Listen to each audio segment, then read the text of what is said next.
অবরুদ্ধ গাজার নির্যাতিত জনগণের প্রতি গভীর সংহতি প্রকাশ করেছেন ক্যাথলিক চার্চের প্রধান পোপ ফ্রান্সিস। 17 সেপ্টেম্বর সাধারণ শ্রোতাদের সঙ্গে কথা বলার সময় তিনি বলেন, আমি গাজার ফিলিস্তিনি জনগণের সঙ্গে আমার গভীর সংহতি প্রকাশ করছি, যারা ভয়ে বাস করছে, অগ্রহণযোগ্য পরিস্থিতিতে বেঁচে আছে এবং তাদের ভূমি থেকে জোরপূর্বক বাস্তুচ্যুত হচ্ছে।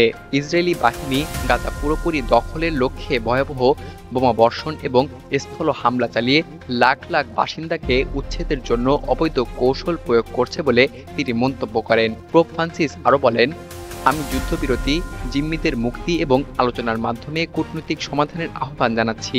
আন্তর্জাতিক মানবিক আইনের প্রতি শ্রদ্ধা নিশ্চিত করতে হবে। তিনি বিশ্ববাসীকে আহ্বান জানান যেন তারা তার প্রার্থনায় অংশ নেন, যাতে শীঘ্রই শান্তি এবং ন্যায় বিচারের একটি ভোর উদিত হয়। ইসরায়েলি আগ্রাসনের বিপরীতে মুসলিম বিশ্ব যখন নীরব, তখন পোপের এই অবস্থান আন্তর্জাতিক মহলে নতুন মাত্রা যোগ দিয়েছে।